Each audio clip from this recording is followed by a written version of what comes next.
Right, so we've just caught Gareth Roberts, who was one of the founder members of Bike Shed and now is director of the film Oil and Blood? Yeah. Director of the film Oil and Blood, who had this fantastic Ducati Superlite built by Redneck Speed Shop and SUBTITLES from, where are they? North Texas? Kansas. So you're just out, you're not running this in anymore, are you? No, but I just got a power command fitted to it and had it run up on the dyno, so I was just taking it out for a spin today just to see how it feels. What's it like? Yeah, it's lovely. Yeah, it's very nice. Are you happy? Yeah, I'm really happy. Yes. And there was 3 years ago when you had this build, it was myself, Dutch and Ali's telling you that you should have this engine or that engine or the other engine, and you're stuck with the 900. Yeah, something happy with that. Yeah, something 900 SS. I mean, it's the classic, air-cooled Ducati engine. It's more powerful, particularly this bike, because it's so light. I mean, it only weighs a shade over 150 kilos. So. Dan, zoom in on this, the frame here, because this is titanium frame, as we said, made by, what's the chap's name? SUBTITLES guy?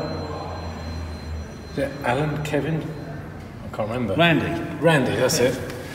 Randy made the frame. He made these lovely plugs, which he sent through a couple of weeks ago as well, which were really nice. And you brought this back in your suitcase, didn't you? Yeah.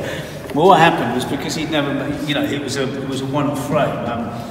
I had to buy quite a lot of the stuff in the States, and it's kind of it's a strange hybrid this between some really quite expensive components and a load of eBay stuff. Yeah. So eBay Panigale forks, aren't they? Yeah, exactly. Yeah, the forks, the calipers. These are Panigale as well. Yeah. The whole front end. Yeah. Right. The wheels weren't eBay. I wish they were. Kineo? Kineo, yeah. Yeah, Kineo. Is that how you pronounce it? That's how I pronounce it. Right. Probably wrong then, isn't it? Yeah, exactly. And the exhaust pipe, that's titanium as well? Yeah, that was, so Randy built that as well. But I ended up sending a load of stuff to Randy, so when he built the frame and the pipes, I had it all shipped to my sisters in New York with all the rest of the components. Over the moon, having all your boxes turn up. Yeah, it's really pleased. And then put it all in my luggage and carried it home. Dan, how about just come in on here and check out this Speedo as well. Have you got the multi-gadget thing so that can light up? Yeah. That's really nice. What's the chap's name who makes those? Buzz Raz at the Seattle Speedometer. Buzz who? Raz. Buzz Raz. He wins the award for the best name in the industry, isn't he? Yeah, he's brilliant. He's absolutely he's brilliant at what he does. He's also one of the finest people I've ever met. He's hilarious. It's pretty nice, isn't it? He primarily restores. And if you've ever ridden behind Gareth, having his indicators flashing way after the turning is one of his signature moves.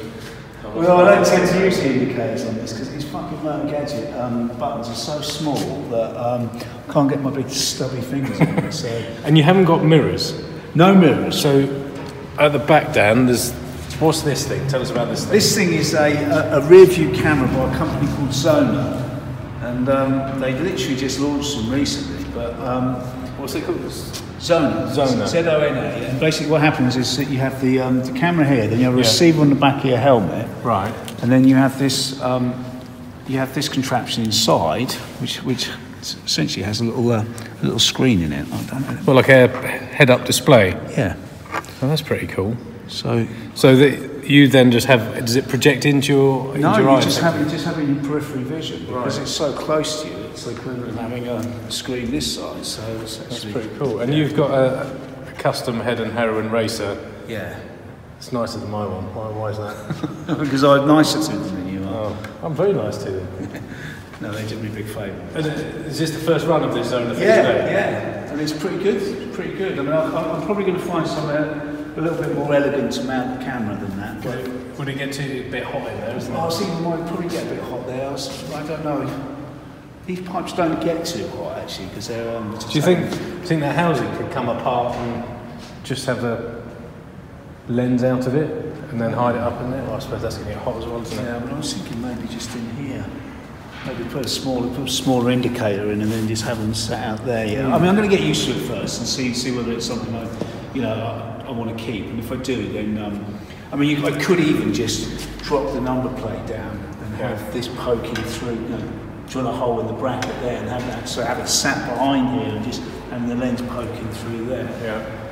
But I mean, you know, it's no more intrusive than a big mirror sticking out the side. Yeah. And have you decided whether you're going to go for a titanium swing arm or you're going to keep this one?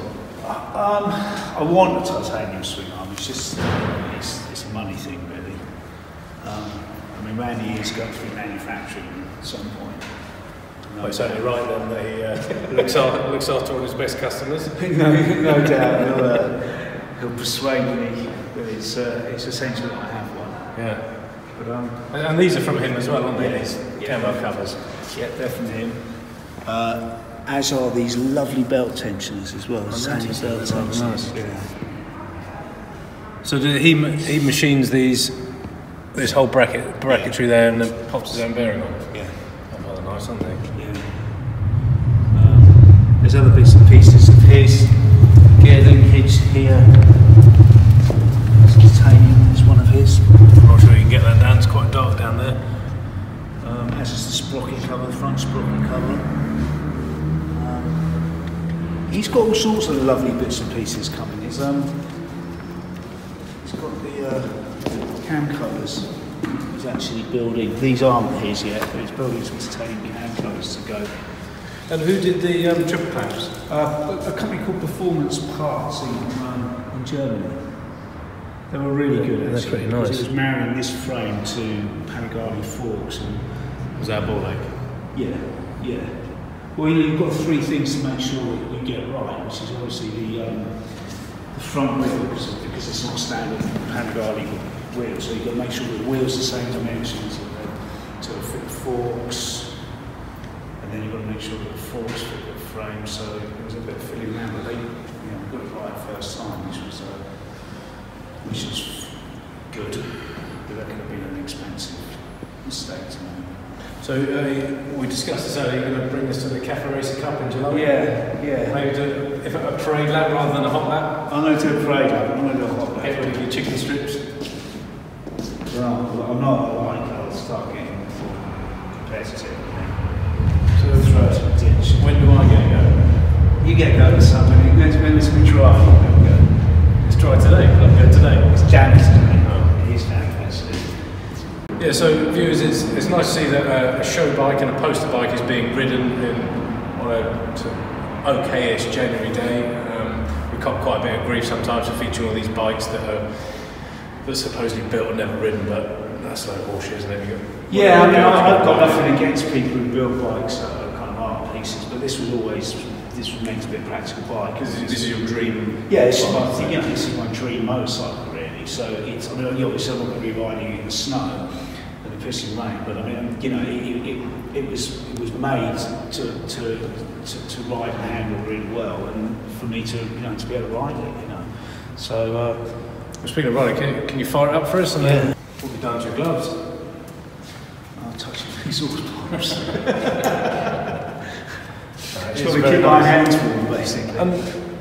This is a Volvo colour, isn't it? Yes. From an XC90 or Volvo Muscle Blue. Muscle Blue. Yeah. And that's muscle like the thing out of the sea, not the thing on your arms. Yeah. Right. Yeah. So. No, we were really deliberating, Steve and I, about colours, and then. It works really nice with the carbon coming through underneath. Yeah. Well, it's a nice colour because it's grey in certain lights and then blue in other lights. So. And it works well with the hue of the titanium as well, doesn't it? And is this choke lever, is that something Steve fabricated? Yeah, it does help. I mean, it actually does fire up. It fires up even when it's cold, but it's quite good. Well, he's on these injector ones, it's not really a choke lever anyway, it's just a fast idle, isn't it? Yeah, exactly. I'm trying to find something on it I don't like, but I'm struggling. Cable ties. I haven't looked for cable ties yet. Don't zoom in on the cable ties, Dan. Head Max Steve will be awfully upset. Well, it's a cash. Surely Randy will be able to find some sort of malleable titanium strips you can use. Yeah, that's what he's working on. They look like something out of a sci-fi film. Does that not bug you being out like that? No, it's all right actually. It actually sits in quite nicely. Makes an old man look positively high-tech. It is. It's a little worrying, you know. But it actually works really quite nicely. It's not obtrusive really. And I'm only out in it for the first time, and I find the ideal position for it. Then will you switch between helmets, or will you keep it with that helmet? You can switch between helmets because it's just literally a bit of Velcro at the back. As you can see, viewers, Gareth doesn't do anything in a hurry. If you go out for a ride with him and you want to be at 1 o'clock, tell him it's 11 o'clock and you've got half a chance of setting off on time. If he's taking his Norton, leave another hour for him to get it started. So we're actually quite glad that he's got a modern bike with fuel injection and buttons and gizmos.